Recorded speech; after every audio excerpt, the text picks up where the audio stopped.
हरतालिका तीज हस्ता नक्षत्र युक्त तृतीया जिस दिन पड़ती है उस दिन हरतालिका का व्रत किया जाता है। और हरतालिका तीज का जो व्रत है, हरतालिका मतलब होता है आली मतलब सखी, और सखी के द्वारा हरण किया गया पार्वती का। तो सखियों के द्वारा हरण करके पार्वती को वन में जाकर ले जाया गया था। उसी दिन से ये भगवती पार्वती और शिव शंकर की पूजा का विधान प्राप्त होता है। और ऐसा कहते हैं कि भगवती पार्वती ने भगवान शंकर को पति के रूप में स्वीकार कर लिया था, लेकिन घर वाले लोग किसी और से विवाह उनका करना चाहते थे, इसलिए सखियों के साथ में वन में चली गई और वन मन भटती रही। और एक दिन ऐसा रात्रि कालन हस्ता नक्षत्र आया, उस दिन उन्होंने अनायास भगवान शंकर की पूजा कर ली। बालू रेत का ढेर बना के बालू रेत का शिवलिंग बनाया और जंगल के जितने भी पत्ते थे, पत्र पुष्प तोयम जो भाव से मिला वो इकट्ठा करके भगवान को चढ़ा दिया।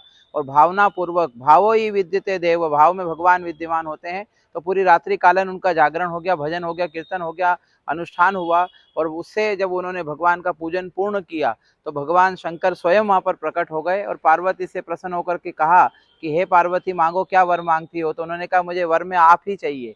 तो भगवान अर्धनारीश्वर शंकर पार्वती को शिव पति के रूप में प्राप्त हुए और उसी दिन से इस व्रत की महत्ता चली आ रही है। और ऐसा कहते हैं कि इस व्रत को जो भी सौभाग्यवती स्त्रियां करती है उनके पति की उन्नति होती है, वृद्धि होती है, ज्ञान में शील होता है और आयु की वृद्धि होती है। जो कन्या विवाह के योग्य है और वो अच्छे वर की तलाश के लिए विवाह पूजन करती है तो उसको अच्छे वर की प्राप्ति होती है।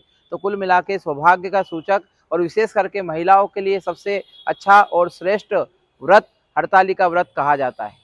निर्जल भी रहते हैं? ऐसा कहते हैं कि निर्जल निराहारो यताहारो तन मनस को समाहित, तो ऐसा कहा गया है कि निराहार लो या आहार लो, ये लेकिन मन को समाहित करके व्रत को करना चाहिए। तो व्रत को उस दिन निर्जला किया जाता है, बिना जल ग्रहण करे इस व्रत को किया जाता है। और दिन भर महिलाएं त्रिकाल पूजा दिन में करती है, 3 बार पूजा करती है और उसके बाद जल का वो सेवन करती है। ऐसा कहते हैं कि अगर कोई जल पीता है तो मछली का जन्म लेता है, दूसरे जन्म में दूध पीता है तो वो बछड़े का जन्म लेता है या सर्प का जन्म मिलता है। तो इस प्रकार से अगर मिठाई खाता तो चींटी का जन्म लेता है, ऐसा उसमें निकला है विधान। और अगर उसने फल खाए तो बंदर का जन्म लेता है। इस कारण से भाव उसमें कथाओं में दृष्टांत प्राप्त होता है, प्रसंगों में प्राप्त होता है। इस कारण अधिकतर महिलाएं इस व्रत को निर्जला मतलब बिना जल ग्रहण किए इस व्रत को करती है।